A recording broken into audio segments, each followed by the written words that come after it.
दूसरी परिस्थिति हमारे जीवन में आई। हाँ जी महाराज, हमारे पूज्य गुरुदेव पहाड़ी बाबा महाराज परमहंस हो गए थे। माने लगभग 130 वर्ष की आयु में उनका शरीर पूरा हुआ। भारतवर्ष के साधु समाज में ये चर्चा थी कि उनकी उम्र का कोई नहीं है। पूज्य श्री देवराह बाबा कहते थे कि हमारे संघ के महापुरुष हैं। बड़ी आयु थी महाराज की, और बाद में तो एकदम भोले बच्चे जैसे हो गए थे। शिष्यों से पूछते थे, ए क्या नाम है तेरा, कहाँ का चेला है, क्या नाम है तेरा? महाराज मैं आपका ही शिष्य। चलट, झूठ बोलता है, बकबक करता है। कहाँ? फिर पूछते कब आए, ए कहाँ से आए, ए कौन के चेला हो? एक ही बात को 20 बार पूछते थे।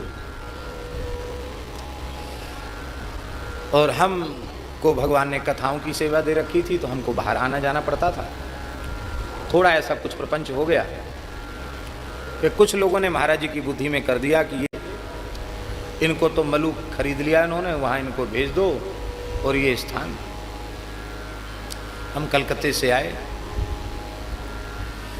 तो महाराज जी बोले कि अब तुम मलूक बिहारी जी की सेवा करो, यहाँ से चले जाओ। हमने कहा जो आ गया। आप अपराध? बोले कोई अपराध नहीं। कोई हमारा अपराध? कोई अपराध नहीं। फिर थोड़ी देर बाद बोले पानी में रह के मगर से बैर अच्छा नहीं है। परिस्थिति ऐसी है कि तुमसे कुछ लोग यहाँ बैर रखते हैं, अब वो मगर के जैसे हैं, इसलिए तुम वहीं जाके भजन करो। महाराज जी ने तो ये कहा, और रजिस्ट्रार बुला के, वकीलों को बुला के वो लिखा पढ़ी निरस्त कराने की सारी व्यवस्था हो गई। पक्की लिखा पड़ी थी महाराज, बैंक के खाते में सब जगह नाम था, कहीं से कोई कचर नहीं थी। रजिस्ट्रार को समझ में आ गया कि महाराज जी तो परमहंस हैं, ये स्थान को कुछ नष्ट भ्रष्ट करने की योजना है लोगों की।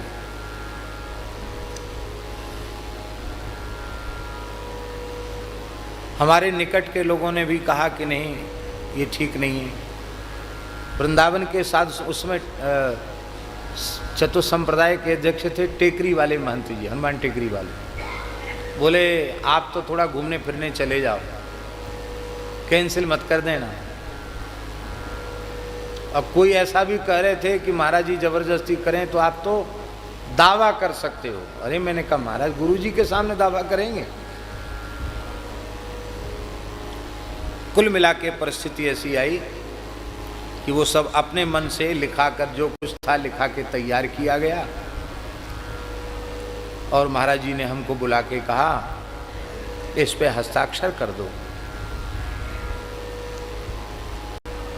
और महाराज जी ने हमको बुला के कहा इस पे हस्ताक्षर कर दो। तो हम जैसे हस्ताक्षर करने लगे स्टाम्प पर, कागज तो पहले से लिख के तैयार था,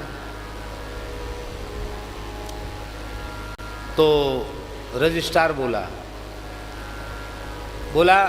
आप अभी स्वतंत्र हो, अपने विवेक से करो हस्ताक्षर, नहीं करो तो कोई दबाव नहीं है आपके ऊपर। हमने कहा कि हम आपकी बात माने कि वकील साहब की बात माने कि गुरुदेव भगवान की बात माने, किसकी बात माने? चुप हो गया। गुरु जी की बात मानेंगे। तो महाराज जी बोले कि आप पढ़ तो लो। तो हमने कहा महाराज जी आपकी प्रथम आज्ञा थी हस्ताक्षर करने की, तो हम प्रथम आज्ञा का पालन करते हैं, पढ़ने की क्या आवश्यकता है, चाहे जो लिखा गया हो, हमको पढ़ने की जरूरत नहीं। लिख दिया, मलुक में आ गए। वहीं रहे आते तो मलुक का जीर्णोद्धार नहीं होता। वहाँ टीन टप्पर सबसे पहले छाया, अब पूरी ऊर्जा वहाँ लगाई तो वहाँ ठाकुर जी ने प्रकाश कर दिया। और महाराज जी जाते जाते महाराज जी ने कहा देखो भाई हम वृद्ध हैं, पके हुए आम हैं, कब गिर जाएं पता नहीं, हमारा ध्यान रखना। मैंने कहा ठीक है, हम जब वृंदावन रहेंगे तो नित्य दर्शन करेंगे आपका। दर्शन करते थे। बाद में 2003 में जब महाराज जी का भगवत धाम प्रयाण हुआ तो हमारे बड़े गुरु भाई अभी भी जो खूब भजन कर रहे हैं, लगभग 80 वर्ष की आयु है उनकी, और कैसे एकांत में रह के भजन किया जा सकता उसका ये जीता जागता उदाहरण है। अहरनिश भजन करते हैं, न किसी से कुछ लेना, न किसी को कुछ देना, न किसी से मिलना, न जुलना, बहुत ईमानदारी से भजन में लगे। उस विकट परिस्थिति में उन्हें महंत बनाया गया और उन्होंने खूब बढ़िया से संभाला। और फिर गुरुजी ने, रघुनाथ जी ने उनको प्रेरणा की तो उन्होंने हमको बुलाकर आज्ञा की, बोले गुरु भाई महंत तो महाराज जी ने आपको ही बनाया था, पर आप सीधे साधे, आपने महाराज जी की आज्ञा का पालन किया और मैं तो पहले से ही राजस्थान में रह के भजन करता था। अब बुढ़ापे में कहाँ ये ईंट पत्थर के चक्कर में पाड़ दिया है, अब हम आपको ही लिख रहे हैं। हमने कहा महाराज जी रहने दीजिए। नहीं नहीं नहीं, और ये भी कहा कि एक बार विधि चादर विधि होगी तो द्वारा जरूरत। बोले नहीं नहीं, हम द्वारा करेंगे। फिर चतुर्थ संप्रदाय इकट्ठा करके फिर उन्होंने चादर विधि की।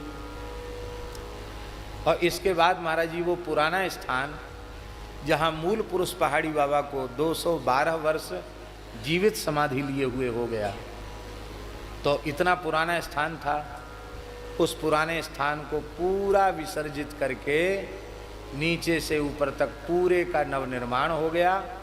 और मंदिर तो भगवत कृपा से, गुरु महाराज की कृपा से ऐसा बन गया खाक चौक का कि 1000-2000 साल तक भी कुछ बिगड़ना नहीं है।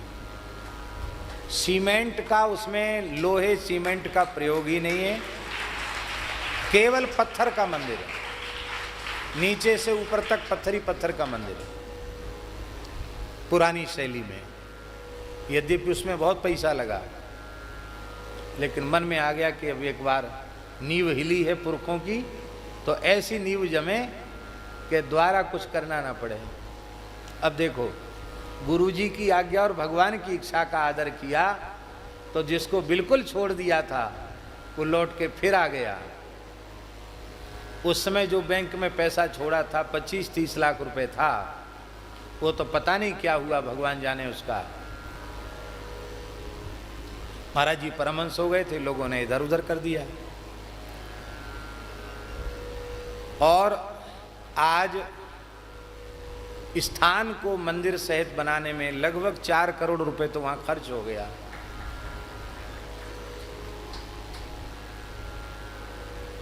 दो करोड़ से ऊपर तो मंदिर बनाने में खर्च हुआ।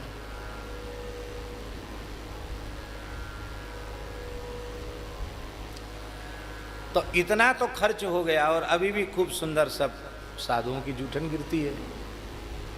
ये अपना पुरुषार्थ नहीं है,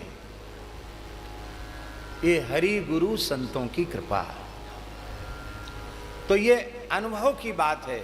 हम लोगों की ज़्यादा से ज़्यादा समस्याएं इसी बात की हैं कि हम भगवान की इच्छा का आदर नहीं करते। ईश्वरीय विधान का आदर करने का अभ्यास हमारा हो जाए तो बहुत सी समस्याओं का बड़ी सरलता से समाधान हो।